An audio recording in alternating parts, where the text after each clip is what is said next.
This is the Senate Committee on Transportation and Housing, and welcome everybody to our hearing today on innovative solutions to build affordable housing.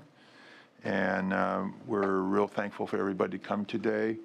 While many sections of the economy that we have in California continue to improve, too many low-income Californians and their families struggle to find and retain safe, clean, and affordable housing. This is due to a number of factors. First, housing production is well below average and even further below the need based on population growth. Now, California has a shortfall of 1.5 million affordable housing homes. In my county, Santa Clara County, alone needs about 67,000 additional affordable rental homes to meet the needs of extremely low and very low income renters. While housing production has started to recover, the fact is California has continued to underproduce housing every year since 1989. And secondly, we have the financing issue, and that's with the dissolution of redevelopment agencies, reductions in federal spending on housing, and dwindling funds through the efforts such as Prop 1C, which is running out, is pretty much spent after 10 years. The sources of fundings for affordable housing has dramatically shrunk. And we at the state program level have begun to fill those gaps in funding programs such as the Affordable Housing and Sustainable Communities Program, which is funding housing next to transit stations from cap and trade auction funds. We had a California Veterans Housing and Homeless Prevention Bond Act, which authorized $600 million in bonds to provide multiple family housing and to low-income veterans, and supportive housing for homeless veterans also. Now, despite these gaps and step forward, we have not created a permanent source of funding to fill the gaps from the loss of redevelopment agencies to support housing needs of low and very low income individuals. Now, finally, one of the issues for California in affordable housing is California requires the highest wage in the country to afford housing, behind Hawaii and Washington, D.C., to afford and rent utilities without paying more than 30% of the income for housing. Now, a household must earn an hourly housing wage to meet that goal of $26.65 per hour. Now, in many areas of the state, particularly in the coastal region, a family must earn 4 to 5 times the California minimum wage to keep a roof over their heads. And those of us in the California legislature who follow and care about housing issues are very aware that the high cost of housing and is terrible, and people are desperately seeking ways to both meet the housing needs and maintain some capacity at the local level and state level for the affordable housing industry. The Senate this year, under the leadership of our pro tem Kevin De Leon, is leading a charge to provide housing for some of our most vulnerable citizens, chronically homeless individuals with mental illness. Now, additionally, I have introduced a bill, SB 879, which will propose a new statewide general obligation bond for the construction of housing affordable to homeless individuals as well as low and moderate income earners. Now, California's economy is brighter, and I'm confident that a major focus of this year's legislative agenda will be to devise and create new and innovative tools to meet the real and ongoing needs for affordable housing. I look forward to our advocates and people to provide long-term solutions to our state affordable housing needs. Thank you very much. I'll turn it over to my Vice Chair, Senator Anthony Cannella, for his comments, and our other senators.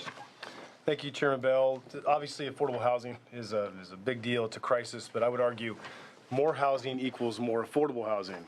When you look at the construction industry in California, it's so difficult to build anything, especially housing. And then go through some of the stats again that Chairman Bell did. Prices and rents are among the highest in the nation. requires the third highest wage to afford housing, as was mentioned. We have 2.2 million extremely low income and very low income renter households and only 664,000 units to house them. A one-bedroom apartment in San Francisco averages $3,500 a month. And 1.5 million of our lowest income households are without access to affordable housing. And by the way, not one county in California has enough affordable housing. So it's clearly a problem, but I've looked at some of the recommendations. I know we'll get into them, but nowhere in there did they say some regulatory reform. We talk about inclusionary housing, which I don't think is a great idea. We talk about more money, which I think is helpful, but unless we can actually build those units, it's no good. So anything we do has got to be coupled with some common sense CEQA reform. We can get to these projects. Again, if we can build more and more units, then it's a supply and demand issue. So hopefully we can talk about that a little bit today, but I'm excited about today's hearing. So thank you, Chairman. That's great. Okay, we'd like to invite any other senators to offer comments, if any. Anybody? Senator Wachowski. I never want to miss an opportunity to talk about second units and the crisis that we have with the lack of second units. And I want to state publicly how shameful I think it is of cities that have developed since the 1920s impediments for people to build affordable housing. And there's a lot of belly aching that goes on in the area that I live about not having affordable units for folks. And if we were honest about the housing stock that we have, I think it's in the $8 million or 8 million unit range of single family housing. 80% of this is simply ordinary, whether it's in San Jose and Fremont and Hayward, where I represent, or up throughout the Los Angeles and San Diego area.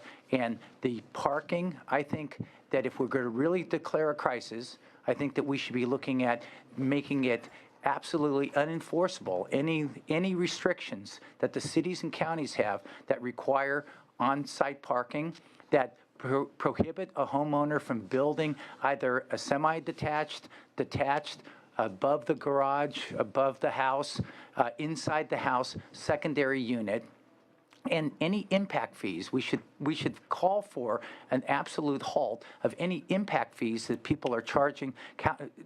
Special districts and schools and cities are charging, so that we really deal with the crisis. And we say, let homeowners make it available for homeowners to build second units. And we want to have an enhanced architectural feature there, but let's get out of this game that we play about belly aching about not having affordable units, but having all these, off-street parking, really in suburban California right now, and that's going to destroy the integrity. And planning departments, city managers, and people at the counter of all our cities and counties should take a deep breath and say, if this is a crisis, we should move immediately to allow these auxiliary units and let all the grandmothers rejoice. There you go. And grandfathers. Okay. So I get to rejoice, huh? Okay. Well, thank you. Anybody else would like to make any comments? Okay, great. Well, why don't we invite our panelists? We have first panel we'd like to invite to come forward, and we're going to talk about state affordable housing programs. Ben Metcalf, the Director of the Department of Housing Community Development for the State of California, and Tia Boatman Patterson, Executive Director, California Housing Financing Agency. So we'll turn it over to our first panel, and welcome to our Transportation Housing Committee. So who's first? Ben? Thank you, Senator Beal, and thank you to the members of the committee for inviting me to speak, along with my colleague Tia. I represent the Department of Housing and Community Development, and for the record, this is my 8th day on the job, so bear with me. They haven't scared me off yet, and while I don't have all the answers to all the questions, I can at least offer up a few observations based in part on my own experience. And as briefly as way of background on me, I am a California native, but I actually come here most recently from the Department of Housing and Urban Development in Washington, D.C., where I coordinated multifamily housing policy for the department. and was a partner to HCD here in California. Before that, I worked for a statewide affordable housing developer, so I know MHP sort of from both sides of this issue. Now, I'm very grateful, I was very grateful, and very honored to come back and serve California as the director of HCD, largely because I do believe that this state is at a bit of an inflection point on a number of key issues. Now, I think I can say from the national perspective that California is taking a very strong leadership role, really in some ways the top of the pack on issues like the cap and trade legislation, on issues like veteran housing and homelessness. Its creativity, innovation, and collaborative approaches really put it in the top of the pack. But I also think I would be remiss not to point out that I do come to California also because this state does have the dubious distinction of being first in the class in other respects, as has already been noted. For example, in terms of the number of low-income renters who are severely rent burdened. For example, in terms of the number of homeless individuals on the streets of California today. Nationally, in fact, we have been celebrating in most cities and states around the country, beginning to turn the tide on homelessness and seeing reductions based on the deployment of evidence-based strategies, a housing first model. California has bucked the trend for a number of reasons. So I look forward to tackling those challenges as best I can, and appreciate this committee for being such a great partner. Let me just also give you a very brief role on HCD's historic role. I'm actually here at the helm at the start of its second half century of operation. HCD dates back to 1965, and I think I can definitely say that the situation here in the state would be profoundly worse but for the programs that have been enacted by this legislature and by the voters through HCD over the years, particularly Propositions 1C and 46, which deployed almost $5 billion worth of new investments through HCD in partnership with other state agencies, are very illustrative of what I would say a proven track record in meeting and addressing the state's diverse urban and rural housing and community development needs. I think our poster child for those investments can probably safely be described as the Multifamily Housing Program, which is, or MHP for short. That program has actually put 27,000 long-term, deeply affordable rental homes into the marketplace, all up and down and across the state of California, serving some of California's most vulnerable households. This is a program that serves folks really at the bottom of the income distribution. More than 2/3 of the units funded by MHP General serve folks at 30% or less of the local area median income. And it's done in a very tactical way. The state actually deploys gap financing, average amount of about $67,000 that goes in as a long-term loan against the lien against the property, which helps it and the state achieve key policy goals and objectives. It also critically leveraged federal dollars that the state otherwise leaves on the table every year, most notably through the low-income housing tax credit program. A typical project will get $67,000 per unit of state financing and be able to bring in as much as $120,000 of federal equity enabled by federal low-income housing tax credits. Again, money otherwise left on the table by the state. It's a program that has been well understood by the development community over the years with straightforward, predictable guidelines and flexibility, and also has had some flexibility to target objectives. In the most recent round, and in fact, in the 2014 to 2015 budget cycle, as you all are aware, there was a $100 million appropriation, which we were able to put out. In that round, we had a 20% rural set-aside. We also had a companion program that was funded, which is our MHP Supportive Housing Program, which serves formerly homeless and even more vulnerable individuals than the MHP General, overwhelmingly serving folks under $15,000 a year and deploying this evidence-based model on supportive housing that has been proven, not just here in California, but really nationally, to be very effective in actually getting homeless individuals off the streets for good, changing the trajectory of their lives, and moving them away from a pattern of dependency on other much more expensive public supports and infrastructures, emergency rooms and street care and the like. Historically, MHP has also been complemented by other core investments. I'll mention the Joe Cerna Farm Worker Housing Program, which has been very important for working with the farm worker community, providing both rental and home ownership support for agricultural workers and their families. HCD has also been very successful with the CalHome self-help housing model, which has been very popular in rural areas, helping groups of family to actually build their own homes under the supervisions of experts. We supported some 21,000 home buyers through that program over the last few years.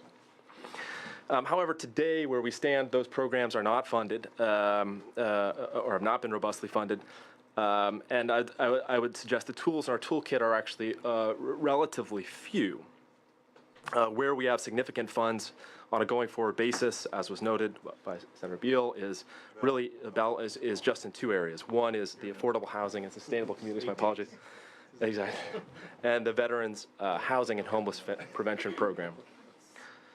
And what I'd like to say about those two programs is that they really take, I think, some of the best of what we did with MHP, but direct them in much more targeted ways that really bring to bear a very collaborative approach in terms of bringing together a range of different agencies with the Affordable Housing Sustainable Communities. Obviously, that's the Strategic Growth Council and all the cabinet agencies that participate therein, and using the housing, obviously, not just to house folks desperately needing affordable housing, but also to achieve critical greenhouse gas reduction targets and change transportation and land use behavioral patterns. The VHHP veteran program funded under Prop 41, which I actually had the opportunity to sit in an advisory committee meeting just a couple days ago, so I know a little bit more about that one.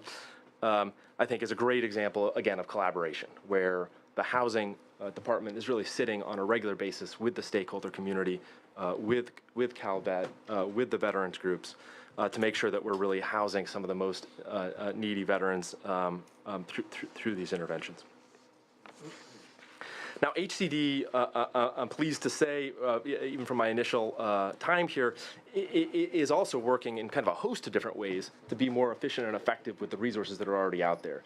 And even if AHSC and VHHP are the two kind of largest and most high-profile programs, it's worth noting that there are a number of other ways where I think HCD is doing very good work and has the potential to continue to move the needle forward. I'll mention 4 examples where I think we're working to be much more efficient with the resources that we have.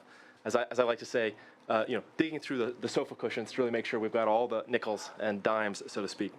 First of all, HCD has done a very good job of chasing federal funds. And while federal funding has dropped precipitously over the last several years, it is still a place that we can go to get some resources, whether it's home or CDBG, block grant funding, or our Emergency Solutions Grant Program, ESG.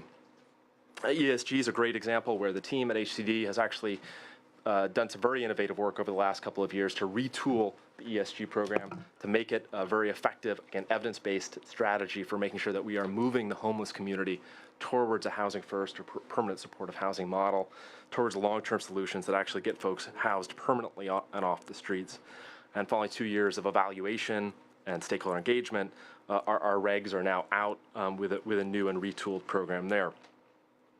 There have also been a number of special purpose federal fund opportunities, which California has been very successful at seizing. I would name 2 in that regard. One is the Project 811 Rental Assistance Program that serves persons with disabilities transitioning out of institutional settings. Again, a very collaborative partnership here with Medi-Cal and state healthcare and the state housing agencies. We recently won the Natural Disaster Resiliency Competition that HUD put forward. Again, a very collaborative effort with us to actually look at fire-related disasters, particularly in Tuolumne County, and working with both federal and state partners on that.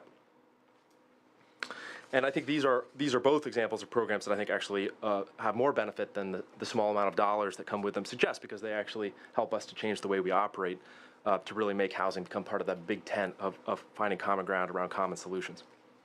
Second of all, I think HCD does quite a bit of work already with local governments and has the potential to do quite a bit more. We already have a mandate, as you know, to review housing elements and regional housing needs assessments for every city and county and region in this state. So it gives us a very good visibility into where cities and counties are not meeting their housing needs in a given year. And I think we have the ability to work with cities and counties to help support them to work through some of the regulatory issues, perhaps, or other local issues that may offer up barriers to being able to get more supply into the marketplace. Third, within HCD, there's work going on, work which I intend to support, around just making our own operations more efficient and effective. A realignment of our financial assistance division, some opportunities to look as well at some of our fund balances to see if there's an opportunity to deploy that money any better or more effectively. And then lastly, I'd say the issue of high-cost housing in the state. There's been a lot of talk about the fact that building housing costs as much as it does. And as you may know, there was a good multi-year study that came out, I think, that has pointed to, while no silver bullets, certainly a small handful of things that, taken together, I think can help us move the needle a little bit in terms of helping steer some of this investment to be a little bit more efficient, a little bit more effective. And those are things we will continue to work on, I think, with any program that we move forward on in the next couple of years. To wrap up, let me just offer, for your benefit, a couple of lessons learned that I think I can offer you from what HCD has done and done well over the last few years. Number one, providing some local flexibility. So having programs that actually work for a range of situations at the local level while still shooting for a shared outcome. We understand rural and urban, north, south, that there are real differences in where we build. And what we do is we ask people to deliver on the outcomes rather than to just check the box. Second, and related, is really using the data to measure the success of the interventions and the programs that we have. We need to be able to mark what happens when those dollars come in and what do we get from that investment on the back end. Not just in terms of families housed, but also these very important secondary and ancillary benefits. Greenhouse gas reduction, reductions in cost or cost savings to other parts of the healthcare system or public sector. Third, as I said, using our financing also just to leverage federal money. And I think I mentioned with MHP the ability of every MHP grant that we do to bring in more than that amount of money in federal funds that otherwise are left on the table by the state. And lastly, clearly predictability and responsiveness. I think when we have, as we did in the last cycle, put more money through MHP, we were able to build on the tracks of an established program that has had the benefit of many years iterative feedback loops with the stakeholder and developer community. And I think when we're able to get into a regular pattern, we're able to better signal the state's priorities and better able to deliver long-term on making progress on this affordable housing crisis. So in closing, obviously no silver bullets that I'm offering up to you today, but clearly a number of different things that need to be tackled all at the same time. And certainly you're hearing from me a willingness to be the best partner that I can be to this committee to help you deliver and be responsive to the concerns and questions that you have. And I believe personally that when we do good work here in California, it really has to be more than just four walls and a roof.